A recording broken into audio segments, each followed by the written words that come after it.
Gang, what's going on? It's your boy Robbie. We back for the react. This is going to be coming from Torre. Gen Z men aren't having sex. Can't say I'm not surprised. I think I might have somewhat of an idea of why that is, but we're going to let the video play out and we're going to add our 2 cents. So let's get to it.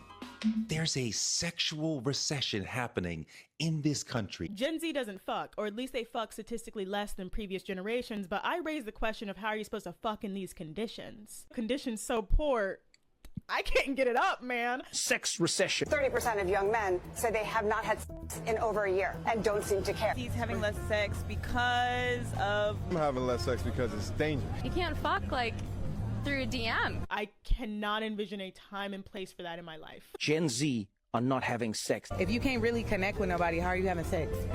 A lot of girls I know, they're kind of done with like hookup culture. I think it's a good thing that we're slowing down and realizing that we can't just pass our energy to everybody. They're having less sex than ever before. I used to fuck. I used to fuck, but no, not anymore actually, because when are you supposed to want to fuck? No sex for Gen Z. We're seeing a similar decline in activity in Britain, Australia, Germany, and most dramatically of all, Japan. Is people having less sex a big deal? It is a big deal, especially considering that it is young men who are typically in their prime and at the peak of their sexual drive. It's not just about the sex, it's also about the connection and the emotional intimacy and the larger feeling of connectedness and community. Overall, Gen Z is having way less sex than previous generations were at their age. But Gen Z men have it worse than even Gen Z women. 1 in 3 straight Gen Z men have never had sex. Why isn't Gen Z Now that shit right there is kind of crazy. I'm not even going to cap. But then again, right now, this is a millennial talking.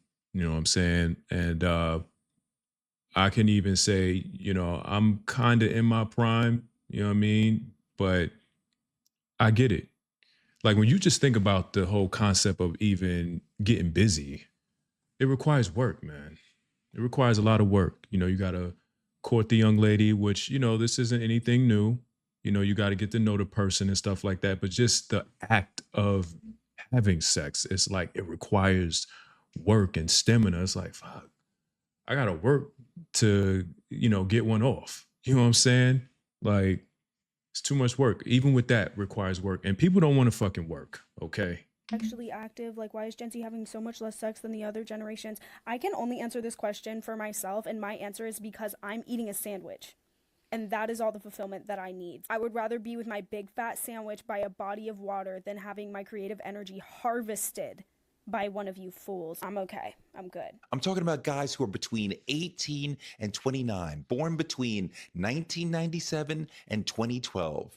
They should be in their sexual prime, but 25% of straight Gen Z men have not had sex in the last year. Only 11% of them had sex with more than one partner in the last year. I'm not saying something is wrong with these young men. I'm saying what has happened in the world to lead these young men to this situation? I'm going to tell you what happened. What happened was it became more about resources than the connection between two people in a physical manner. It became more about what can you do for me? I need that bag. I need you to, spoil me rotten. You know what I mean? And a lot of dudes, they're just not willing to go through those hurdles to appease, the opposite sex or whatever. You know what I'm saying? Some dudes are just not willing to go through that. And like he said, there's just this big thing about energy that you hear amongst the younger circles. And even in some of the millennial circles, you hear that a lot. Letting people drain your energy and stuff like that, because that is a real thing.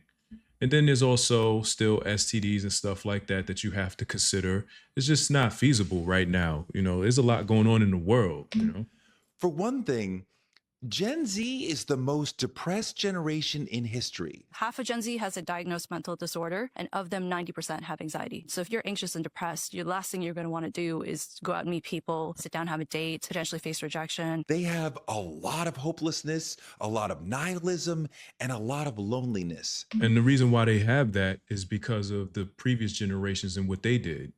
They put them in this, you know what I'm saying? Like, this is where I come to bat for Gen Z, because they're the generation right behind us. And we kind of got a little bit of taste of that. But think about it. Anybody born from 97 on, like, you grew up in a time where most of everything was at your disposal. You can just, your whole life was electronics, you know, convenience and things like that. They don't know of a world where things were still analog. I remember, you know, because I came in at the tail end of that, you know what I'm saying, when we were going into it. So you have that going on.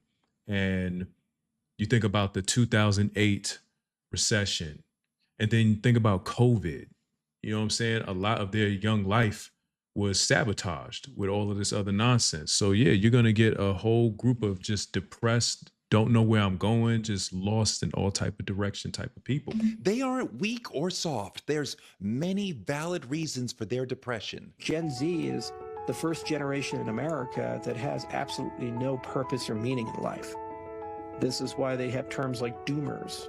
You know, this is why you ask them, hey, go buy a house, get married, have kids. And they say, what's the point? Inflation is going to make it impossible to retire. My house won't be worth anything. I can never afford a house. These are young people who are not certain the planet will be livable when they get older. And right now, the economy is destroying their ability to be a provider. They can't find meaningful work, thus they can't afford dates and see no clear path forward. In a world where... And this isn't just affecting Gen Z. You know, I hate to insert, you know, my generation, but I got to. Us millennials are experiencing this same thing as well. You know what I mean? Depending on how old you are. I don't really know how the older millennials, because I was born in 89. So you've got that, you know, 1980, 81, 82, 83, all the older millennials that kind of grew up with Gen X. So they may not be as impacted as, say, us millennials on the other end of it that, you know, came later. But this is affecting us too. Everybody's getting affected by this shit. A man's worth is tied to his ability to provide. Being unable to provide makes it hard to feel like a man. The old system of college into job, into family, into happiness is not working out for many of them, and many of them feel lost. Housing is unaffordable, so many Gen Zers are living with their parents or living with roommates. That makes it harder to have privacy for intimacy. Most people I know have roommates. You have to orchestrate fucking around a roommate. How annoying. But also there's a dearth of money. The underemployment rate for recent college graduates is 41%. Gen Z is doomed. Gen Z is facing the worst unemployment rate in decades. More often than not, it's literally just rejection, rejection, rejection. You know what's so funny? The boomers will say things like, oh, y'all don't know what tough is. Y'all don't know what hard is. You know, we had to go through X, Y, and Z, the Vietnam War. We had to deal with, you know, the crashing of the economy in the 70s, this, that, and the other. They will bring up their traumas from, you know, their prime days, you know, all the time. And it's like, look, we're dealing with a different monster now, because back in your time, you was able to go get another job. You know what I'm saying? It wouldn't really be that big of a deal, but we're not dealing with those same dynamics. Jobs are going away. Ain't no damn job. So it's totally different. And it's always like the automated messages. The job market sucks. The unemployment rate for college graduates is very high. Entry-level job postings is very low. I've been applying for a couple of jobs. Like ain't nobody hit me back. Finance. Many Gen Zers are unemployed or underemployed, and men who have lower incomes are way more likely to be sexually inactive. Dating is expensive for men, especially in a world where women are demanding that he pay for dinner and Uber them to the date and back home from the date. Many of my younger friends are wary of dating specifically because of the cost, but also the lack of economic freedom may not make you feel like enough of a man to be able to go after the women you want. So the economy leads to depression and nihilism and a lack of self-confidence. Their hopelessness is rational. When you genuinely cannot picture a stable future, depression is a logical outcome. And when you're truly depressed, you don't want to have sex. You barely want to engage with anyone. Gen Z is also That's true. the most isolated generation of all time. Like my grandparents, in order for them to interact, they had to walk outside of the house and walk to a hall, or whether it was a restaurant. You had to physically engage. You were in physical proximity to more people. Gen Z is in the least amount of physical proximity. The mass depression of Gen Z. So basically what we are saying in short is that these phones fucked everything up, because prior to the smartphone, people went outside, people engaged. I mean, for goodness sake, you had to go to a damn payphone before you can call somebody. You know what I'm saying? So basically what we are saying is that these phones screwed everything up, and we need to get back to a world where people engaged and went out. You know what I mean? D means this generation is heavily medicated. They are on antidepressants and anti-anxiety meds at historic rates.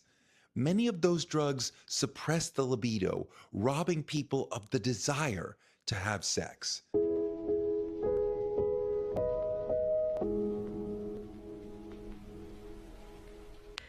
I was on antidepressants for a really long time, and they destroyed my libido. And I was like super annoyed, but then I realized that explains how antidepressants work, because first they dry you up, and then you can't hook up with men, and then you're happy. Gen Z also avoids alcohol. Baby boomers spend $25 billion a year on alcohol. Gen X spends $23 billion a year on alcohol. Millennials spend $23 billion on alcohol a year. Kind of all similar. Gen Z, $3 billion. They do not drink. Also part of why they're having less sex. I don't think this new data on Gen Z. Now, see, that's where I like draw the line, because it shouldn't take alcohol to get someone to want to hook up and have relations. It shouldn't take all of that. If anything, we should champion Gen Z for not wanting to partake in alcoholism for the sake of trying to get aroused so that they can get one off. You know, no, that I'm not going. I commend them for that. This is what you call breaking the system, breaking the norms, and things going back to, a culture of where people didn't need these outside vices to get things that they wanted, you know what I mean? Or get a certain feeling behind it. Drinking is necessarily something to celebrate, because there's two main drivers of this, and neither one of them is positive. Firstly, Gen Z is really antisocial. The 15 to 24-year-old age range has the largest decline in socialization, which is probably in large part because the lockdowns killed their social skill formation at some pretty critical years. And probably also because they're more likely to doom scroll than carry a conversation with someone, which, is going to negatively impact your ability to carry that sort of conversation in the future. The sexlessness of Gen Z shows up in the culture of Gen Z. The manosphere is about toxic men performing hypermasculinity, and through that performance, advising lost young men how to be more like them. The manosphere would not be possible without a horde of young men being extremely online and wondering why women aren't responding to them. The popularity of the manosphere is evidence that young men are searching for role models who can show them how to be masculine. But the popularity of the manosphere also is evidence that they are not finding good role models. We have young men searching for answers and finding the wrong ones from toxic posers. The manosphere is teaching them toxic masculinity and virulent misogyny, which is offensive to most women. Even women who are school teachers for grade school boys are reporting shocking examples of misogyny in their classrooms. It's not hard to see why men who have been ruined by the manosphere are chasing many women out of the dating pool. The manosphere guy wants to learn how to talk to women or learn how to talk at women, But the involuntarily celibate man does not know how to talk to women and is not even trying to learn and is bitter, angry, and resentful of women. He doesn't want to interact with women at all. Women are responding to all this toxic masculinity and misogyny with conscious singlehood and things like. I really truly think, in my humblest opinion, a lot of the sentiments and feelings from both parties just stems from this whole thing with capitalism, man. We made money such a priority in life that we forgot the basics. You know what I'm saying? Which is community and relationships and stuff like that. We made monetizing monetary gain more important than just being a people. And we're seeing the effects of that now, because now men are having to basically exude this, over the top masculinity and stuff like that, which isn't even really necessary. But then also just, I would say another reason why you're seeing a lot of that is just because of the feminizing of men in a lot of ways. You know what I mean? And I'm not going to get too into that, but it's like men are being taught to embrace their feelings and be more in tap with their feelings. And it's like, listen, man, that's not going to get bridges built. That's not going to get homes built. In a minute, it's not going to be so much how much money you make. It's going to be, can you grow food with your own hands? Can you build a house with your bare hands? Those are the men that women eventually are going to be looking for. And you're not going to find them because they made fiat notes more important than that. Like the 4B movement, where they choose to not date men, to not sleep with men, and to not marry men as a political response to sexism. No sex, no dating, no marriage, no children. 4B movement. This started in South Korea in response to men being horrible people. The 4Bs, Korean for four no's, no marrying men, no giving birth, no dating men, and no sex with men. There is so much pressure in South Korea for women to have kids, and women felt extremely undervalued. So they have sort of banded together to not kind of give into these societal pressures. A lot of Gen Z women are liberal, especially about gender roles. They want equality in their relationships. Gen Z women are a lot more liberal than their male peers, many of whom are politically conservative.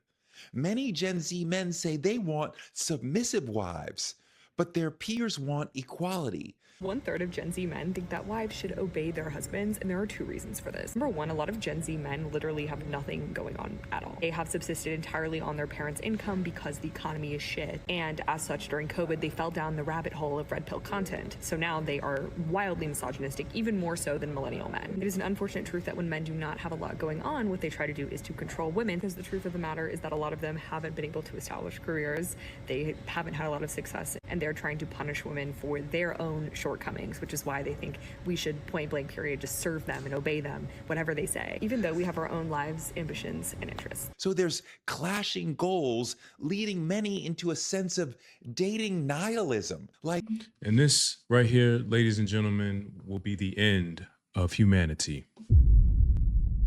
This very thing right here, this whole idea of, equalism and stuff like that, which, okay, I understand. I'm not one that feels like a woman should be subjected to just being a housewife and doing everything that her husband. I'm not saying that. What I am saying, though, is that this constant clash of the genders about who does what and what we should do is ultimately going to end humanity. And this is because we are all living somebody else's idea of what life is supposed to be like. You're supposed to make a lot of money. You're supposed to have a big house. You're supposed to drive a nice car. You're supposed to this. But the reality of that is there is not enough for everyone to be a part of that, to get a piece of that. This whole system that we are governed under was not designed to accommodate everyone. In order for capitalism and stuff like that to thrive, there has to be those that don't have and those that do have. Those that do have take from those that don't have. There are people right now that would happily take their last to go to a concert or some dumb shit like that, knowing that they can't afford it. But they'll go and do it because they want that person who already has something, has money, to have even more. So if you got that going on, it's just cooked for humans. Why try? There's no one who wants what I want. The dating apps create a terrible dynamic for men, where a small number of men get Why are niggas all still of the using dating invitations. apps? And that means they can become jerks. They can be rude, they can date multiple women, and then the women feel men are jerks. But you've got most of the men are getting no bites, they're getting no dates, and they feel women are jerks. So I think the dating apps are one of the reasons driving the sexes apart. Again, this is just for heterosexual dating. Just driving the sexes apart, making it more difficult to date, to court, to fall in love, to marry, to have children. So I think we're going to look back on this and say the dating apps had all these unintended consequences that are really messing up the romantic lives of Gen Z. Porn is also a big part of all of this. Gen Z has easier access to porn than any generation before it. And porn activates the same regions of the brain that are turned on during sex without the risks of real dating. So many Gen Z men are turning to porn as a substitute for sex. But men who watch porn daily are highly likely to be depressed. Of course, we cannot talk about Gen Z without talking about COVID and quarantine. We as humans build social skills and learn how to relate to our peers when we are between 15 and 22. For Gen Zers, quarantine meant losing years out of those critical developmental social interactions. They lost proms, graduations, first jobs, basic in-person social life, and that has had a lasting impact on many of them. Gen Z went into COVID needing to build social skills and came out the other side emotionally underdeveloped through no fault of their own. A generation of men who did not learn intimacy in their formative years doesn't just pick up those lessons later. They are harder to partner with, more prone to loneliness, and less able to bond with women, and less able to understand women, and more susceptible to manipulation from toxic men. Half of Gen Z men no longer actively even trying to date. They're not even trying. When young women are lonely, they have much. You know, I just love how we talk about these things, or rather these individuals talk about what this younger generation isn't doing compared to theirs, when you know good and damn well that all of this stuff was by design. This was all manufactured. That whole COVID thing, that was by design, because this isn't like this was some, virus that came from the sky or something like that. This was made by someone. And then, you tell us that this virus is floating around in the air. So what people do, what does everybody do? They oblige. Okay, they said we can't go outside, so we're just going to do what they say and we're all just going to stay inside. And then you'll sit up here and talk about they're not doing this. What the fuck did you expect was going to happen? Why are y'all acting so shell-shocked when people don't socialize the way y'all did it?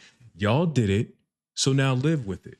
Y'all on your way out anyway, so it doesn't matter. Better social networks. They have much stronger friend networks, whereas guys become kind of lone wolves and kind of literally sequester from everyone and everything. Some men may feel like masculinity itself is the problem and struggle to understand how to be manly without being toxic. Gen Z is not just the most depressed generation, they are also the most psychologically literate generation in history. They know what depression is. They respect it. They know what trauma is. They take mental health seriously. They know all about anxiety disorders. They have the vocabulary, the awareness, and the willingness to seek help, but there's so much lined up against them that is making sex impossible. This is not just about pleasure. The birth rate for Gen Z has fallen off of a cliff. According to the CDC, U.S. birth rates have now fallen to the lowest point in American history, with Gen Z having over 50% fewer kids than the 1950s. They are in a dangerous space and they need help, and no one has any idea what to do for them. Thank you for watching. Please like. Just ended a video. Yeah, I mean, what do you expect them to do? Yeah. What do y'all expect them to do? You know what I mean? You've basically, thrown them an economy that's in the toilet. You know what I mean? There's no money to be made, no jobs to be gotten. What do you expect them to do?